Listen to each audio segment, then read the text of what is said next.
In our last part, covering issues 1 through 5, it was about looking in the mirror and not wanting to admit what was staring back said something about us. The robber who wanted to believe he was just a guy trying to get by, and not, in fact, a murderer. Or Bruce himself seeing the Devil Hulk looking back. Issue 5 ended with, after defeating Lankowski, the Hulk looking into a mirror and Brian Banner grinning back. Not only is this obviously a sign that something alien is inside the Devil Hulk now, but also, well, how bad is something that it scares even the devil? If Bruce Banner looks into a mirror and sees the Devil Hulk staring back, his grin implying that no matter what you tell yourself, I'm who you are, then what does it mean for the Devil Hulk when he looks into the face of a wife-murdering, child-beating monster grinning back in his own? What does that tell the Devil Hulk, which might explain why he started to reconsider his plans from long ago? Imagine how it feels to be comfortable with being a monster until you realize just what a monster truly is. Bruce Banner, a man, looked into his mirror and saw a monster staring back and wanted to believe, no, I'm not you. And the Devil Hulk, a monster, looked into his mirror and saw a worse monster staring back. He is Bruce's father now, looking out for him, protecting him, showing that even a monster can look into the mirror and wish to vehemently, desperately insist, no, I'm not you.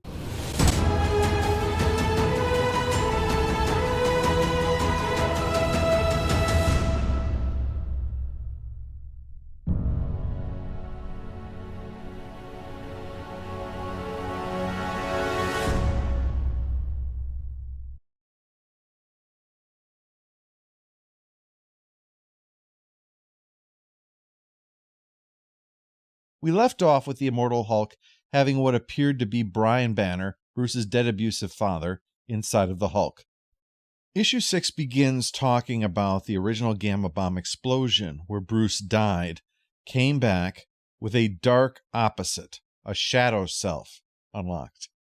That Hulk, the original one that was ready to declare war on mankind, is the one in control and banging behind the glass, which splinters a little at his blow. As Bruce distantly notes, that's new. Banner has been able to keep the Hulk contained, which is interesting, as it suggests that Banner might be the stronger persona, but that part of him wants this Hulk, this Devil Hulk, to take charge. It's only now, when he knows something got inside the Hulk, that Banner asserts himself.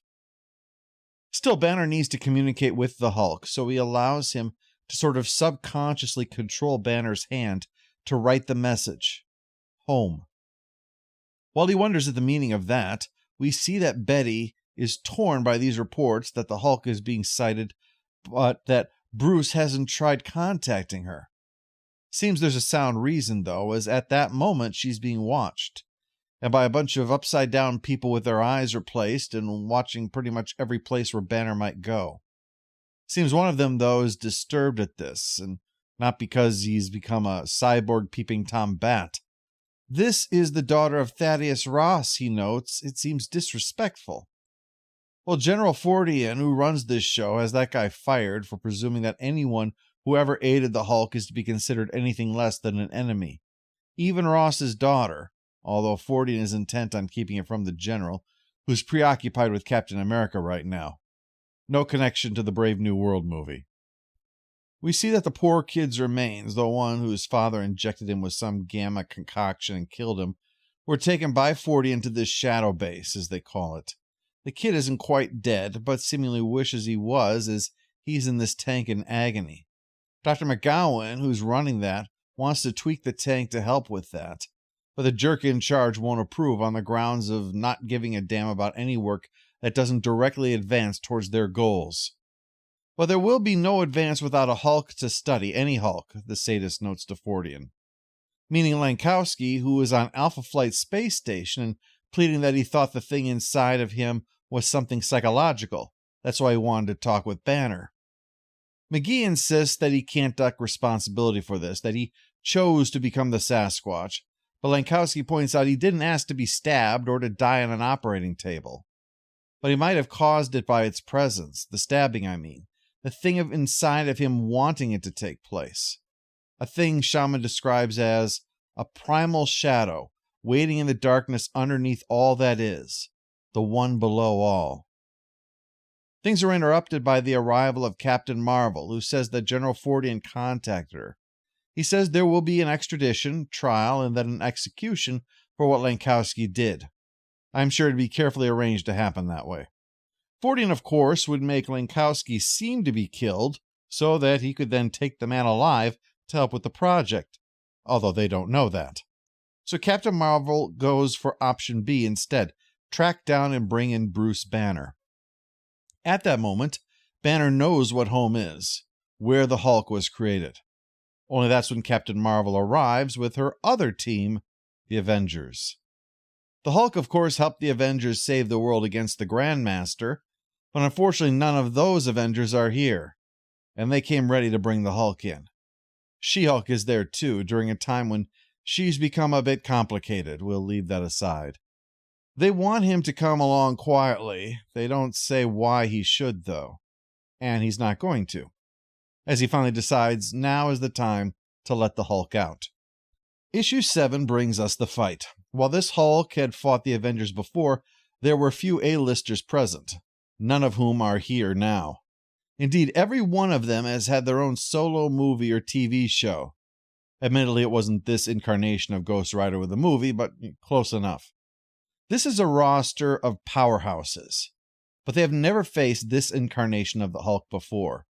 In fact, if it weren't for Captain Marvel tapping McGee for info, they probably would have no idea what they were up against. They probably still don't.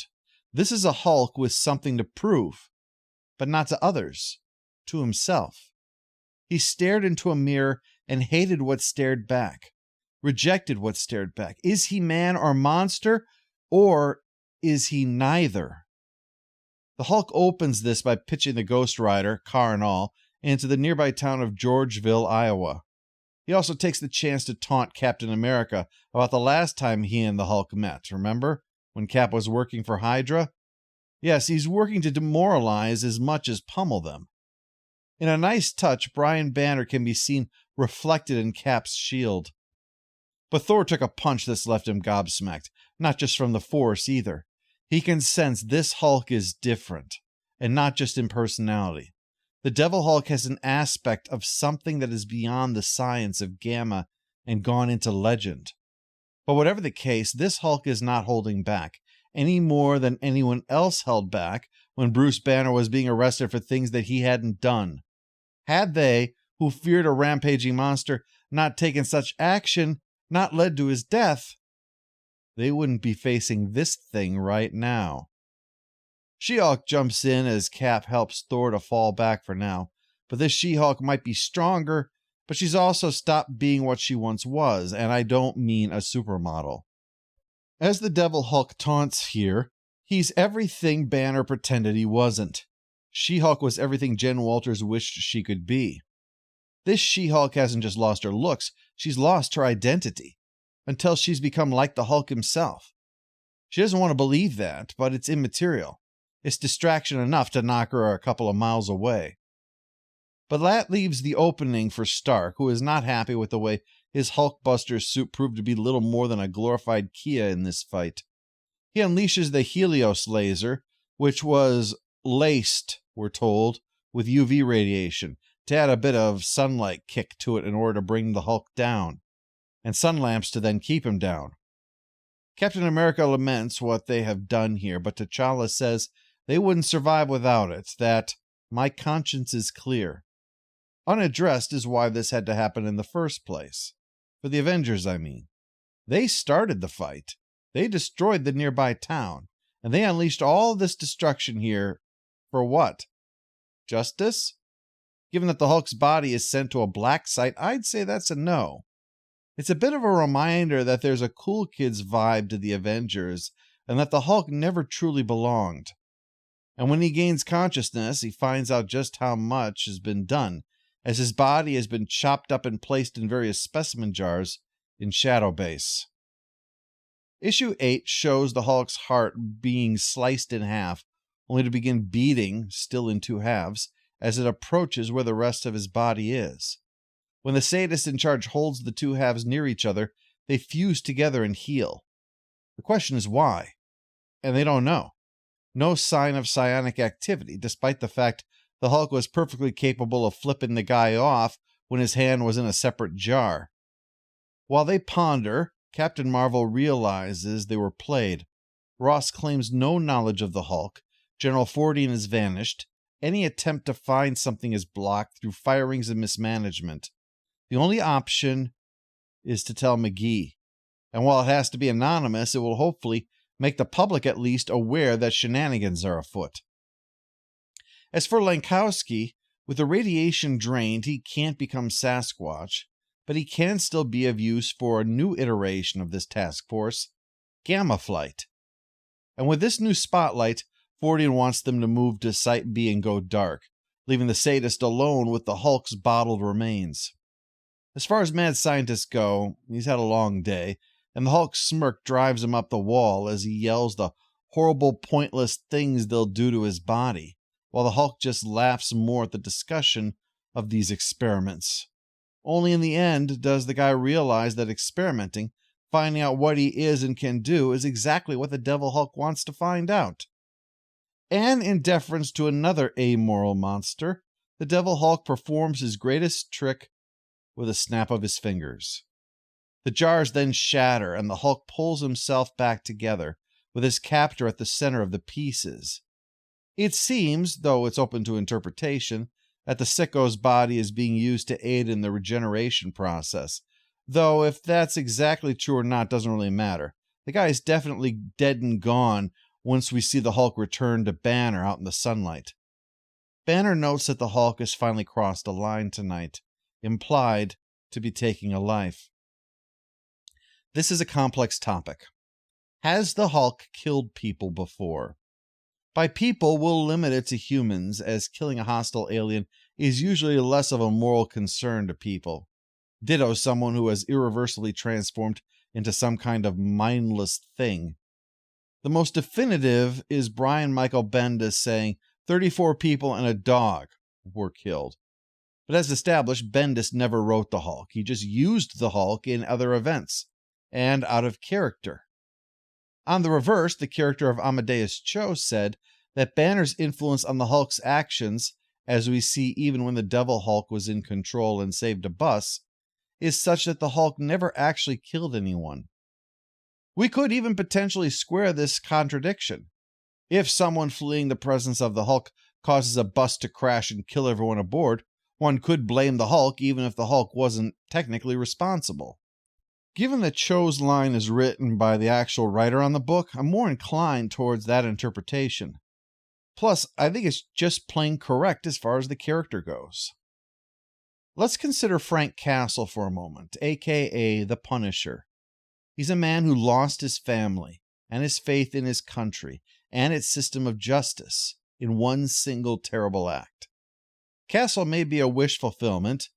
His out-of-context, I don't pay taxes, can certainly appeal to even the nonviolent. But his story is ultimately a tragedy. He has been broken, and now is on one long suicide run, seeing how many criminals he can take down along the way before he inevitably meets a violent end.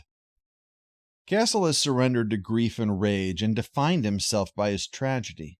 He has given up on hope and embraced his own nihilism. It's not a question of has he ever killed, but rather, has he ever killed an innocent as collateral damage? He once thought that he had, and it broke him, because to be just was the one and only thing that he had. Now contrast this with Bruce Banner. There is much tragedy to his character, and he also can be a form of wish fulfillment. Who wouldn't want to reveal to the cruel that they picked on the wrong person this time? But there is still grief there. What separates his tale and the Hulk's tale from the Punisher's is that he is not surrendered. Even trapped inside, Banner does not allow the Hulk to kill, even through the smashing that he might cause. Banner and the Hulk need to be defined by that original question. man or monster, or is he both? The Hulk is a monster in form, but it's Banner who is there to ensure that he does not become an actual monster. So yes, accepting Cho's assertion is in keeping with who the character is, what his overall story is supposed to be. Banner has chosen a different path from Frank's. The milk stopped pushing on, while the killing machine has surrendered.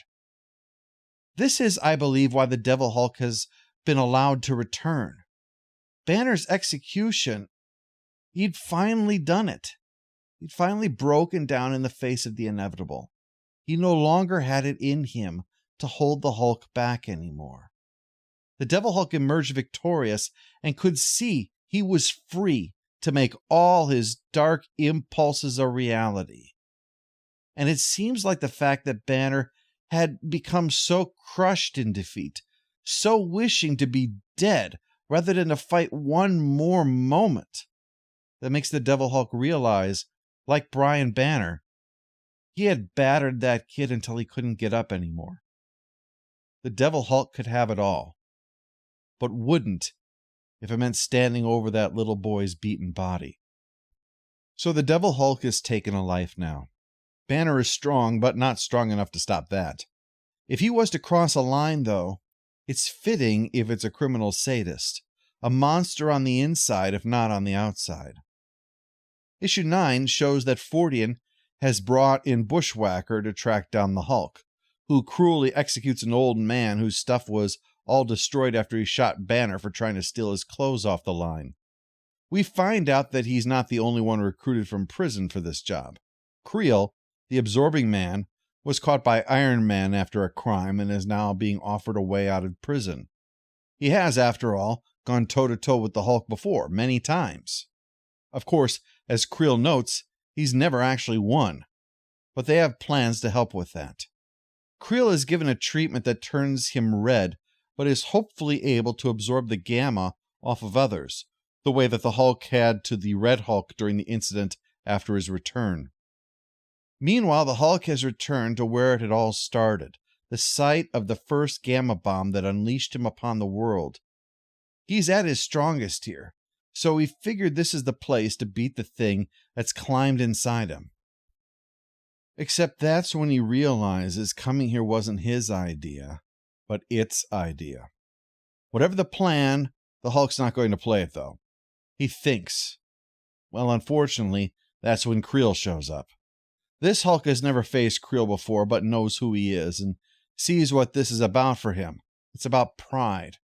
It was Creel's pride that had gotten him locked up in the first place, instead of going off with Titania to do a legitimate job.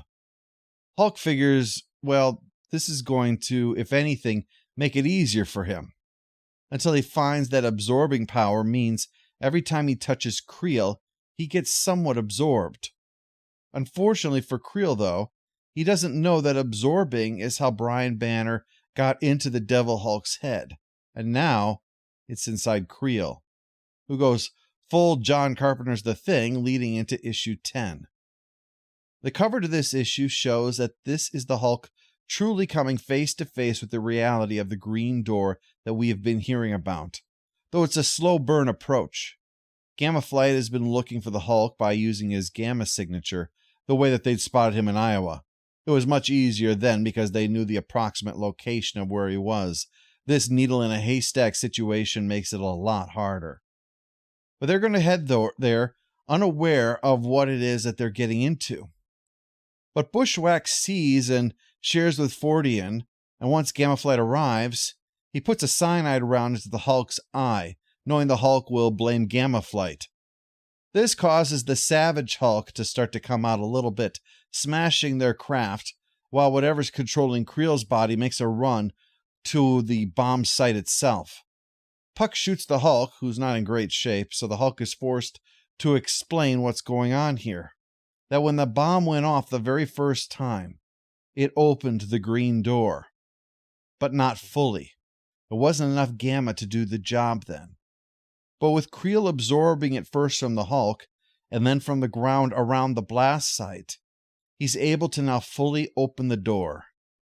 And the Devil Hulk explains to those who are stuck with him in the middle of this situation, they are now in hell. And what will they find there?